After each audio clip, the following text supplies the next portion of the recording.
mira, yo aquí me bajo, yo dejo el tren en esta estación. Me asusta tu guerra menos que el alto el fuego en tu corazón. Me asusta tu guerra menos que el alto el fuego en tu corazón. María preciosa, tú tienes 8 años. 8 años. ¿Cómo te imaginabas tú a un científico? De lentes. Bien vestida. ¿Y que él está mal vestido? No. Ajá. ¿Y qué más? Y con una bata de color azul. Con una bata de color azul. ¿Y cómo te parece el doctor? Pues me parece inteligente con lo que ya nos platicó. Que pues sabe mucho. Nada más. Ajá. Y tú querías hacerle una pregunta, ¿no? Que ¿cuántas clases de virus hay? Bien, los virus son posiblemente, están de moda. Son los causantes de enfermedad más comunes, que llaman más la atención. Varias enfermedades han estado ocurriendo en los últimos 2 años quizá, que reclamaron la atención. Por ejemplo, no sé si escuchaste, pero hace como 4 años, no, estabas muy chiquita, hace como 4 años apareció el virus corona. El virus corona apareció en China y mató casi rápidamente por una neumonía, o sea, una infección respiratoria, rápidamente a varios miles de individuos.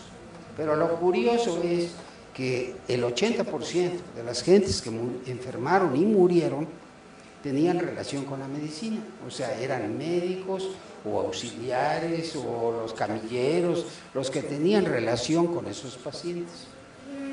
Pero ¿de dónde provienen los virus? Bueno, el hecho de que uno diga de dónde vienen los virus está en China, porque es de dónde viene la vida.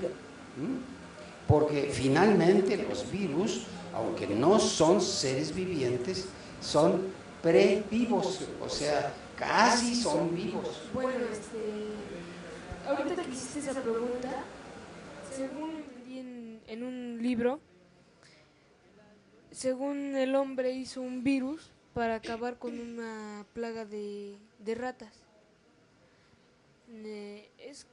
Es un poco complicado, es casi como la clonación, como sacarle algo,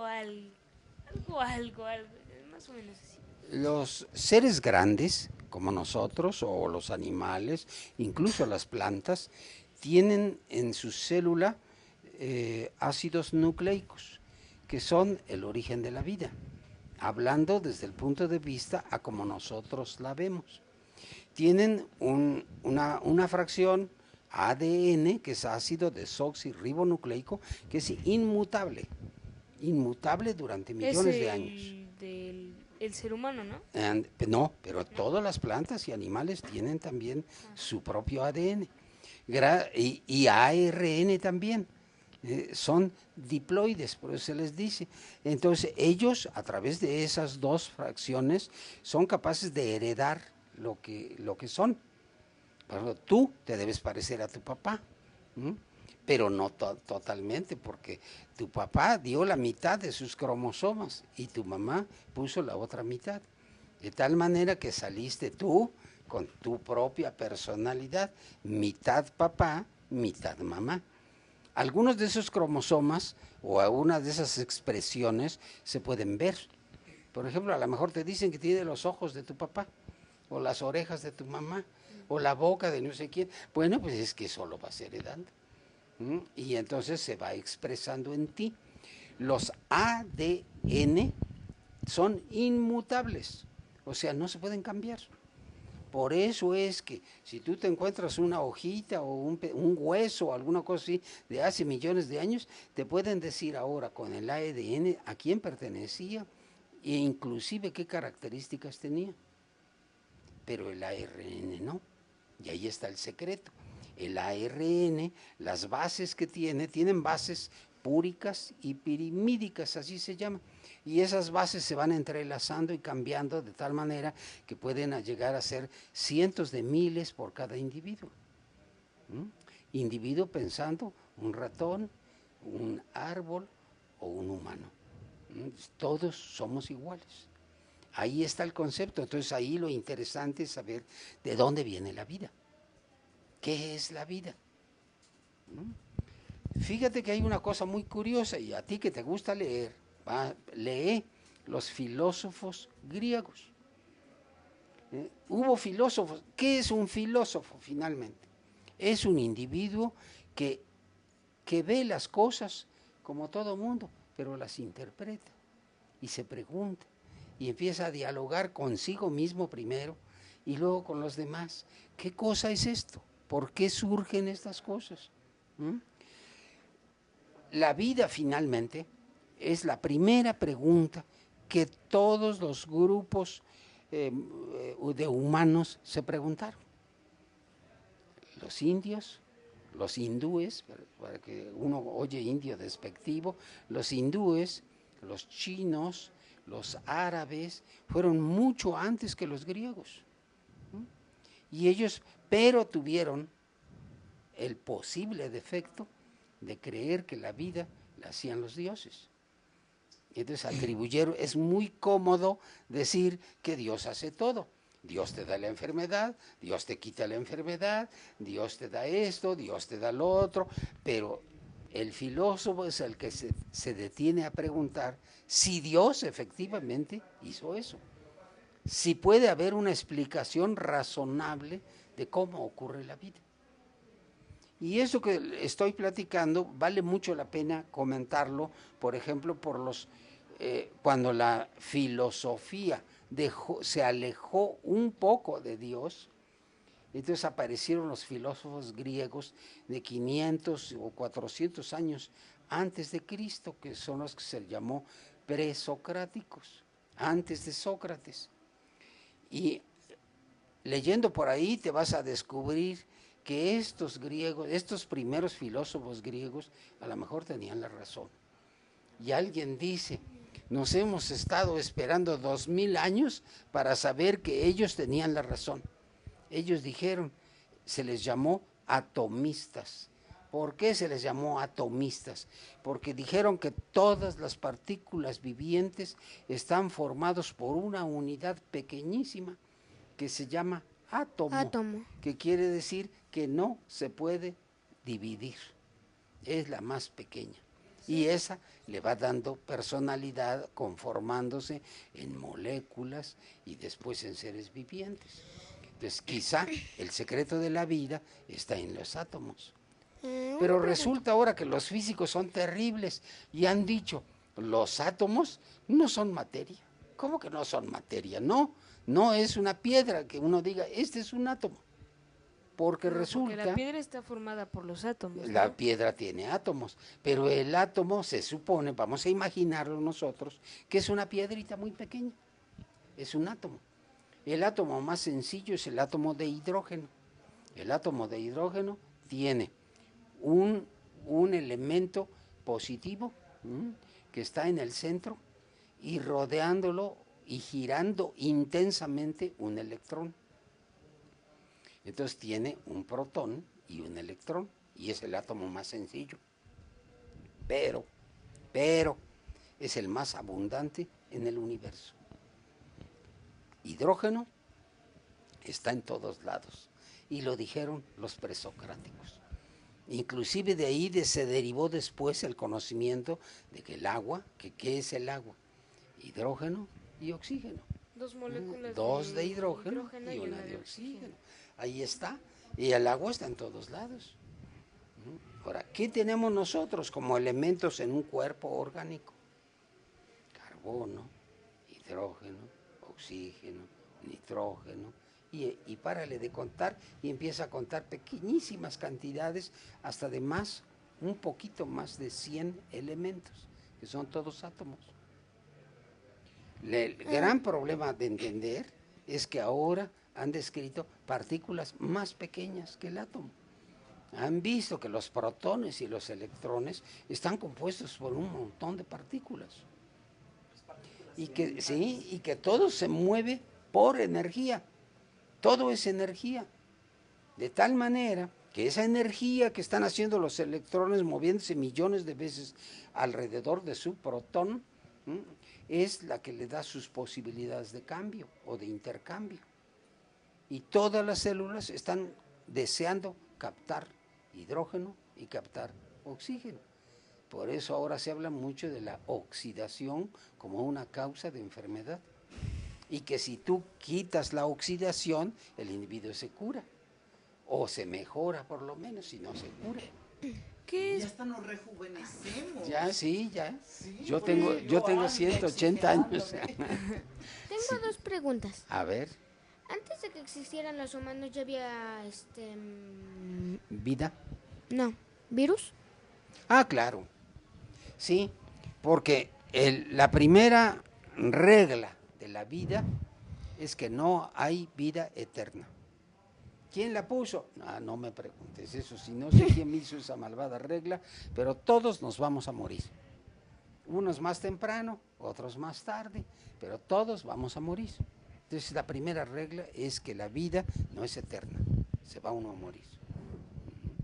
Entonces, en la vida individual, por supuesto, la vida permanece.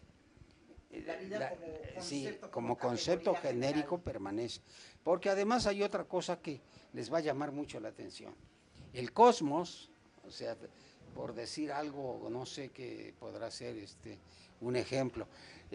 Alguna vez hemos de haber visto algún libro y vemos un montón de estrellitas y planetas y no sé tantas cosas, y eso conforma un cosmos. Bueno, en el cosmos hay los mismos elementos que hay aquí en la Tierra. Los mismos, carbono, hidrógeno, oxígeno, fósforo, y ahí se va uno disminuyendo. Entonces, están en todos lados. La pregunta es, ¿cómo se hizo la vida? ¿Tú querías preguntar algo? No, realmente del tema que hace rato dijo, de ¿qué es precisamente la oxidación? La oxidación es captar átomos de oxígeno. Y entonces cuando todas las células tienen, en su conformación química, tienen algunas, diríamos, faltantes, que son generalmente hidrógenos libres que están esperando que llegue un oxígeno. Y como captan el oxígeno, entonces se dice se oxidó. Y esa célula que captó oxígeno y que se oxidó ya no puede intercambiar con otras cosas. Y de ahí viene un fenómeno de enfermedad o de dificultad para captar oxígeno. Y ese individuo, en esas células que están oxidadas, puede ya no ser útiles, pueden no ser útiles. Bueno, pues a mí me parece muy interesante todo lo que nos ha hablado hasta ahora, ¿no? Porque es toda esta parte de lo físico, de lo viviente, como habías mencionado tú, ¿no? Un poco antes, y me parece pues muy importante cómo ligamos esta parte de lo físico a la parte de lo emocional, de lo afectivo, de lo intelectual y de lo intangible, ¿no? Porque muchas veces nos queremos cuestionar y queremos filosofar acerca de la existencia y del ser y del yo y del ente, pero no somos capaces pues ni de comprender lo más elemental, no podemos pues comprender ni siquiera lo que es un virus, o no tenemos claro lo que es un átomo o una célula, y si no tenemos una conciencia de esa parte física, no podemos tener una conciencia de lo que no es tangible, ¿no? Entonces, pues me parece interesante cómo se ligan estos dos conceptos. Sí, y esto fue muy viejo. A mí toda esta cuestión de la energía y todo este planteamiento de los atomistas, de los presocráticos, etcétera, toda la vida me ha apasionado, ¿no? de mis primeras preguntas cuando yo era pequeña era ¿qué hay más allá del horizonte? Mi papá me decía otro horizonte. Y cuando llegue yo a ese horizonte, vas a ver otro horizonte. Me decía, y así es la vida. Y bueno, y a mí me parecía una cosa pues inconmensurable, ¿no? Vamos a un corte y tratamos de regresar a lo inconmensurable.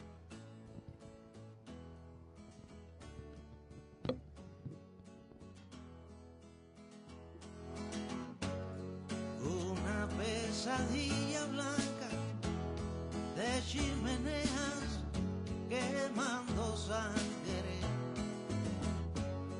para hijos de Judea con rara estrella y rostro de hambre. En invierno y verano es igual, tras alambres no hay.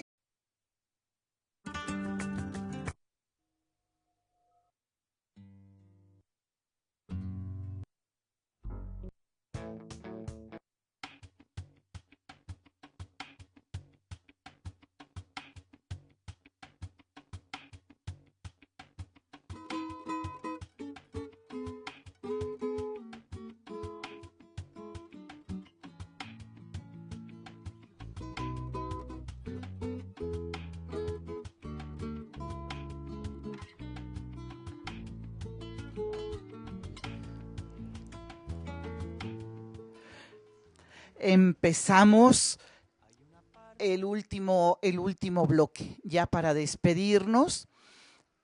Habíamos traído aquí algunos elementos didácticos para mostrar cómo trabajamos con los niños.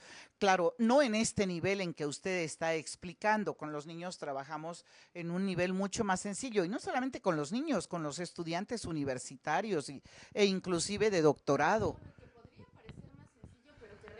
No lo es, ¿no? Porque qué difícil es cuando intentamos formar estas categorías llegar realmente al concepto de vida. Parece algo muy común, pero no es algo que realmente esté siendo comprendido. No, y sobre todo en los niveles más altos, bueno, a mí que me ha tocado estar presente en algunas de tus clases de doctorado o entre otras, sí, entre otras personas, entre más grande, y a veces pareciera que entre más conocimiento, menos capacidad tenemos de hacer pues esta abstracción. Sí, doctor, usted mencionó un canal que, discúlpeme, no tengo yo mayor conocimiento de ello. Y no, me castigó, me dijo, pregúnteme a la hora que no se debe. No es tan nuevo.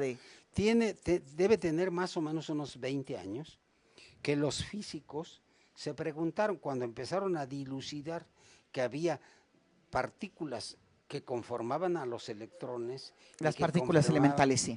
A los neutrones y positrones, por decirles algo. Esas partículas comenzaron a recibir muchos nombres, pero entre otros el nombre que se generalizó es el de hadrones. Bueno, y dijeron los mismos físicos. Yo recuerdo a Antonio Lascano, una vez que lo invitamos, es un biólogo que ha sido propuesto ya varias veces para premio Nobel, pero por supuesto es latino y mexicano. Yo siempre he querido proponerlo a usted para premio Nobel. Bueno, vamos a ver, Lascano vino y nos dijo en una plática, yo soy Dios. ¿Por qué comienzas así? Y dice, porque yo he creado vida. Entonces, si yo pongo partículas de electrones y protones a una energía terrible, se unen y pueden dar átomos. Y los átomos van a ser moléculas. Y las moléculas van a ser cadenas proteicas y se va a poder tener vida. Bueno, eso dijo él. Hace algunos años que lo invité a dar una plática. Pero resulta... ahorita que habló de eso de... ¿Los hadrones? De cómo unir una molécula. Yo recuerdo que leí que para clonar a un ser vivo, primero hay que extraer ADN de ese ser vivo, sí. Después tener una célula de un glóbulo, ahora glóbulo, Una célula cualquiera, una célula madre viva, por decirte algo. para poder meter ahí adentro el ADN, metes adentro del óvulo el ADN, después lo pones en la matriz de una mujer fértil y, por ejemplo, en el caso del ser humano, después de 9 meses ya da a luz un bebé clon del ser vivo que Algo está de ahí. eso es cierto, no totalmente, pero así, hablando científicamente, eso es posible hacerlo, pero no en el sentido que lo explicas. El ADN, hay una regla para que los ácidos nucleicos se repliquen, se dice. No se reproducen. No hay un ADN macho ni un ADN hembra. No se pueden reproducir, pero sí les puedes robar los factores que tienen y pedírselos prestados y dárselos a alguien que lo necesita.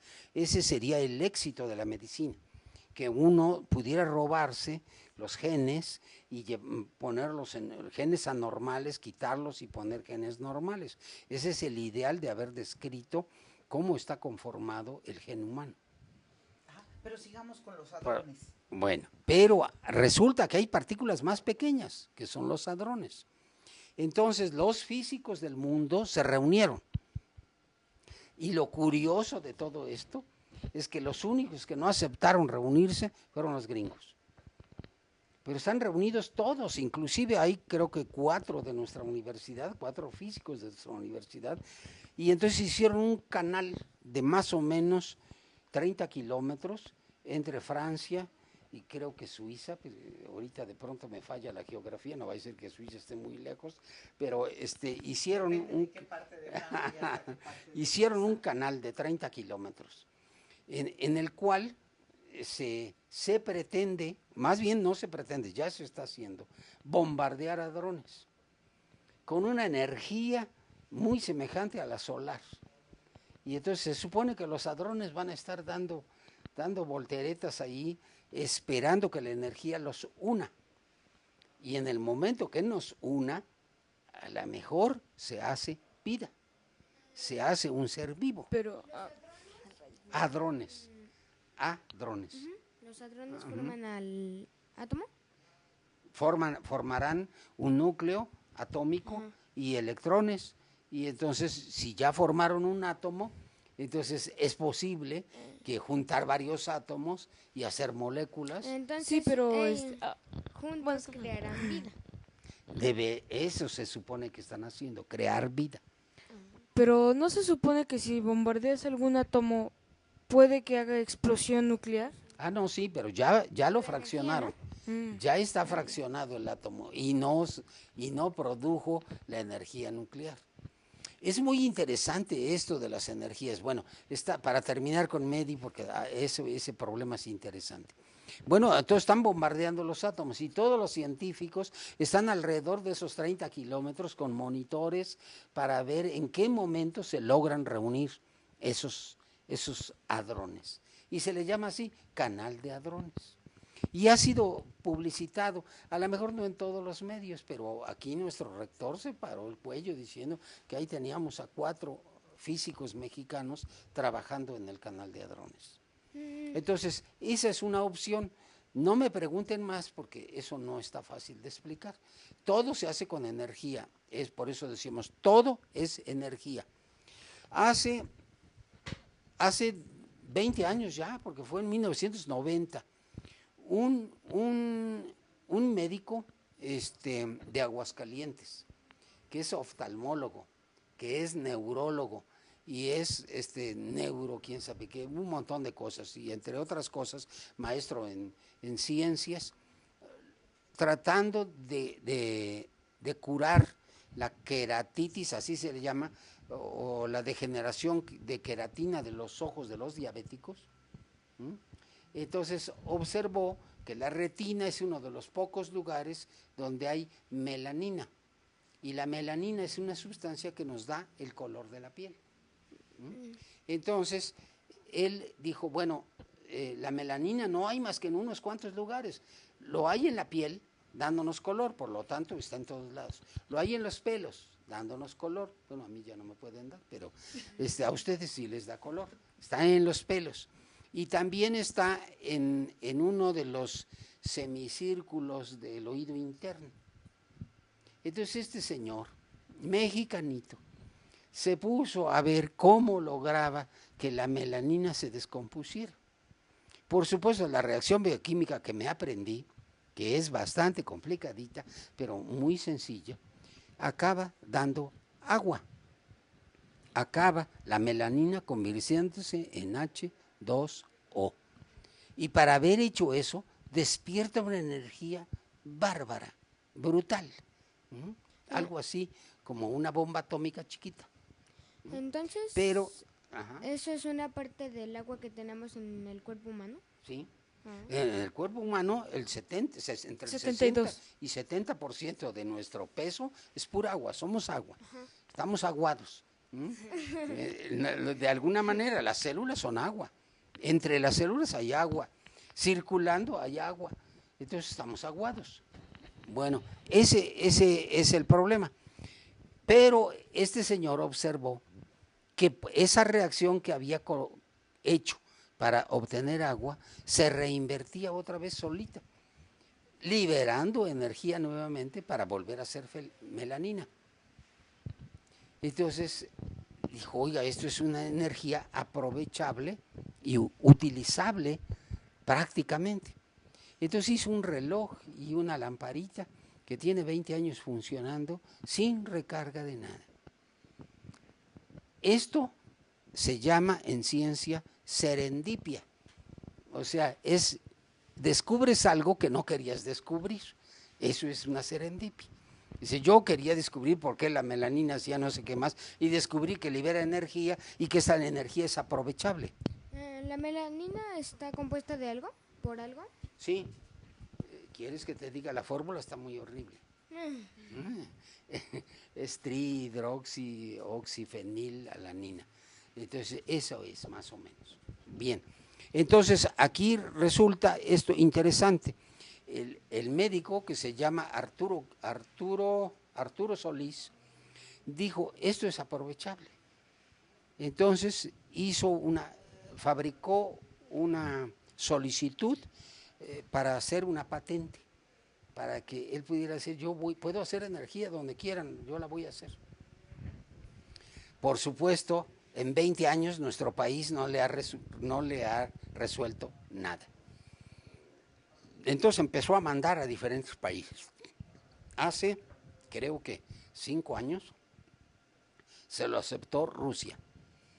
Y entonces él va a hacer energía. Este sería el sustituto de la energía que tenemos actualmente, que es muy cara. Y que lo haría de manera barata. No, y que es una cuestión maravillosa, ¿sí? Porque algo de las cuestiones que son dolorosas de nuestro desarrollo científico es que hasta ahora la energía la producimos fundamentalmente con los hidrocarburos, ¿sí? Utilizamos muy poco la energía eólica, muy poco utilizamos la energía solar, bueno, y tantas otras energías que hay en el mundo, ¿no?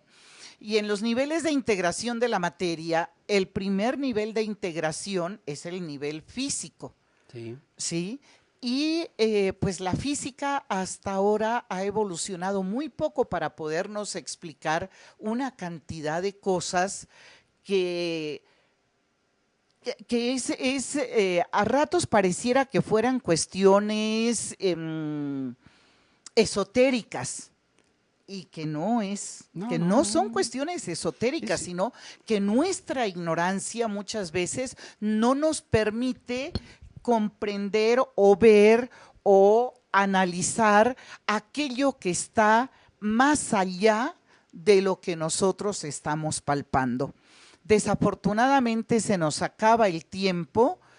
Creo que comenzamos a despedirnos. Doctor, apenas hemos empezado con usted. Esperamos que nos siga acompañando y que podamos continuar, porque para nosotros, no solamente para nosotros como grupo, ¿no?, de los horizontes baliológicos, sino creo que también para la gente que nos escucha es algo apasionante, porque no con facilidad encuentra uno esta información, o por lo menos si uno la encuentra no logra entenderla como cuando a uno se la explican, así como usted nos explica a nosotros, porque usted es un maestro increíble, y el mismo hecho de traer acá niños que hacen ellos sus preguntas que les surgen a partir de estas explicaciones, pues esto hace que el lenguaje y la explicación se haga mucho más digerible, ¿no? Nos vamos despidiendo. Despídete, como tú quieras despedirte. Pues les agradezco que nos hayan escuchado. Pues me despido. Hasta luego. Bueno, pues muchas gracias por habernos acompañado en esta ocasión. Me parece que el tema es amplísimo y que sería muy interesante poderlo abordar pues en las sesiones siguientes, ¿no? Y les recordamos que nos están viendo en tutvmx.org y que los invitamos a nuestros cursos de verano para los que estén en la ciudad de Puebla. Pues hasta luego, ¿no? Hasta luego y buenas noches. Le vamos a dejar la última palabra a usted, no la última, sino la palabra de despedida. Doctor, no se imagina cuánto le agradecemos el que nos dé el honor de compartir con nuestro querido público y de compartir obviamente con nosotros acá. Medi, yo le agradezco mucho, efectivamente, indudablemente que el honor es mío, no soy lo que usted dice, pero soy un individuo que lee. Usted es muy modesto. Y trato de leer mucho, como tú. Entonces, y eso le crea a uno expectativas y preguntas que muchas veces parecen irresolutas, pero que uno las va entendiendo a su manera y entonces va haciendo cosas diferentes. Entonces yo espero que les haya gustado, que no los haya confundido mucho y que tengamos oportunidad alguna vez de volver a platicar. Muchas gracias. ¿Se compromete a venir con nosotros? ¿Cómo no? Con todo gusto. ¿Sí? Ok. Aquí nos vemos entonces la próxima semana. Muchas gracias, buena noche, dulces sueños para los que estén de este lado del continente, porque los que estén en otro continente será buenos días. Ya, listo. ¿Ya veo como aquí fue más rápido? Sí, sí, porque las otras veces más es el tiempo que esperamos que el tiempo que hablamos. Sí, sí, por eso se hablan y aparte eso se duplica. Si hablamos 15 minutos hace 30. Sí, era la configuración que estaba mal, pero ya. Ajá. Entonces, sí, aquí. No, pues el próximo jueves. Sí, a esta hora. Sí, seguir con la cuestión de la vida. Muy bien. Sí. No, pues es que esto no es un tema que no se, Es que es algo, por que no ejemplo, se acaba. No, es que no lo podemos dejar así trunco. y algo muy importante que tú mencionabas, con lo que has dicho muchas veces, que por ejemplo los que estudian filosofía intentan salir de la preparatoria y meterse a estudiar todo este tipo de cosas, pero no tienen un conocimiento físico, matemático o científico. Entonces, sin un conocimiento científico, sin una estructura, pues es imposible poder comprender tantas cosas que existen. En otros países, por ejemplo en Europa y en la Unión Soviética o en Rusia, para poder estudiar, para poder ser filósofo necesitas ser primero, ya sea físico, matemático o biólogo. Para ser filósofo, Es lo que tienes que estudiar, si no, ¿cómo vas a comprender toda esa serie de cosas? Y cómo llega el conocimiento. Pero sí te puede llegar con un todo lo que necesitas. Pero es que hemos perdido la capacidad de pensar. Buenas noches. Les pasamos a la otra compañera que trabaja acá, ella se encarga de comunicación. Mary se llama Yasmín, el doctor Cruz López. Cruz López, Sara, Antonio, Sara, Ixco. Y Fernando. Ya se me ¿Cómo se llama? Universidad de el oftalmólogo este. Arturo Solís. Arturo